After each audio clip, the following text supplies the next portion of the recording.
Hello, my dear student. We are going to start the last part of the story, An Alien Hand, chapter number 10. आओ इस story का last part हम लोग आज देख लेते हैं. इसमें क्या है. It was a red letter day in Tilo's life, the day he was waiting for. Dhillon का जीवन में वो दिन था बहुत ही मेमोरेबल डे.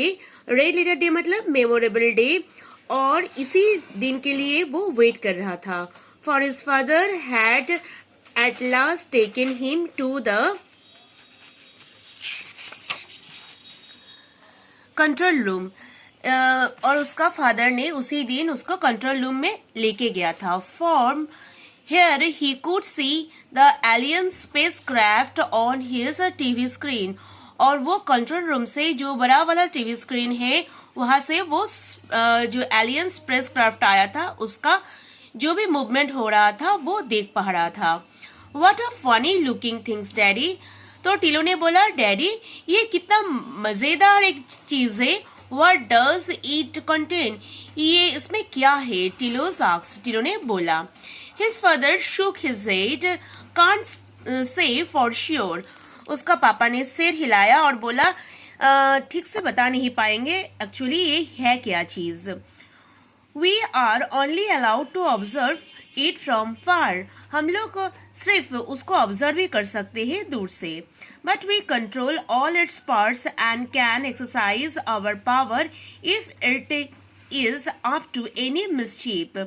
मगर इसको, इस मशीन को हम लोग कंट्रोल कर पाएंगे, उसका पावर को हम कंट्रोल कर पाएंगे अगर ये कुछ भी उल्टा पुल्टा चीज कर दिया तो. मिसचिफ मतलब कुछ भी अनहोनी कर दिया तो इसको हम लोग कंट्रोल कर पाएंगे.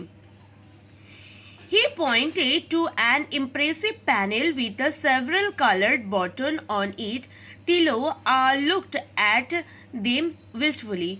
वहाँ पर बहुत सारा मशीन का जो भी बटन था, कलरफुल बटन्स था, और टिलो उसको बहुत ध्यान से देख रहा था.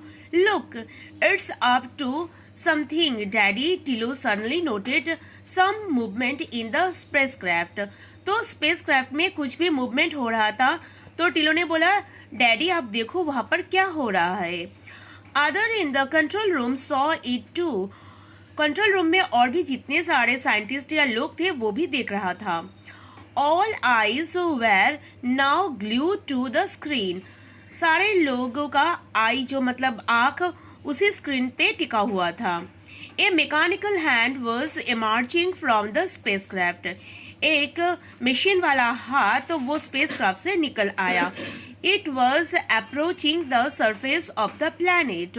वो प्लैनेट के ऊपर आ पहुंचा. It bent and touched the soil. वो हाथ मुड़ गया और सॉइल को टच किया. What was it up to? वो क्या करेगा अब? People crowded towards the screen for a closer look. जो भी लोग थे वो भीड़ लगा के वो स्क्रीन देखने लगे. The telescopic lens of the TV camera zoomed into the tip of the mechanical hand.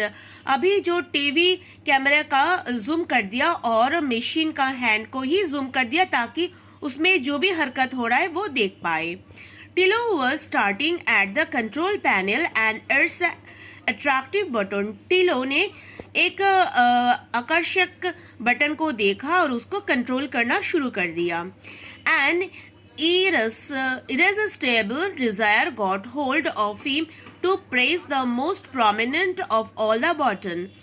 तो वो मतलब टिलो का मन का इच्छा को रोक नहीं पाया, वो एक प्रोमिनेंट बटन को प्रेस कर दिया. द रेड वन, वो था रेड कलर का बटन. ही मूव्ड, और वो मूव कर दिया. There was a shrill whistle and Tilo found himself the center of attraction. तब से एक सायरन बजने लगा, विसल बजने लगा और टिलो को सभी देखने लगे. His father pulled him away roughly and restored the red button to the neutral position. Dhillon का फादर टिलो को वहां से हटा दिया और उसको मतलब वो रेड बटन को न्यूट्रल पॉइंट में ला दिया. But the damage was done. मगर थोड़ा बहुत डैमेज हो चुका था. The mechanical hand from the spacecraft ceased to work. और जो मशीन का हाथ था वो वाला स्पेसक्राफ्ट से काम करना शुरू कर दिया था तब तक. At a press conference held by the NASA, scientists was briefing the world press. ये जो जितना भी पूरा स्टोरी हमने पढ़ा है ये मार्स वाला स्टोरी है, मतलब मार्स का अंडरग्राउंड वाला स्टोरी जो हमने पढ़ा है अभी आ रहा है नासा यानी वर्ल्ड स्पेस में, जो स्पेस क्राफ्ट के बारे में ब्रीफिंग कर रहा है. क्या कर रहा है? Everything has been going on smoothly with the Viking mission. तो नासा का जो ब्रीफिंग हो रहा है उसमें बोला जाता है कि वाइकिंग मिशन जो भेजा गया है वो अच्छे से स्मूथली काम कर रहा है. देयर अ स्मॉल हिच, मगर थोड़ा सा प्रॉब्लम हो गया था. The mechanical hand which was to dig out the Martian soil for examination has developed a malfunction. जो मैकेनिकल हैंड वो वाइकिंग मिशन से आके मार्स का सॉइल एग्जामिन करने वाले थे, उसमें कुछ मिस मतलब मैल फंक्शन हो रहा है. We don't know that cause but our technician are confident they will sort it out. हमें पता नहीं है ये क्यों हुआ है, मगर हमारा जो टेक्नीशियन है वो लोग ये ठीक कर देंगे.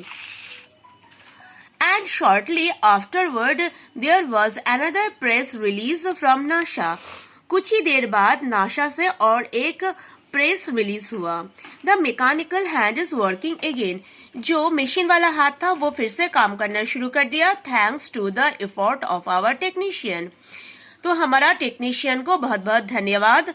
Soil samples are being collected and examined. जो भी सॉइल सैंपल लेना था वो ले चुके हैं और उसका टेस्ट भी हो गया, मतलब एग्जामिन भी हो गया. Soon we will know the answer to the question whether there is life on Mars.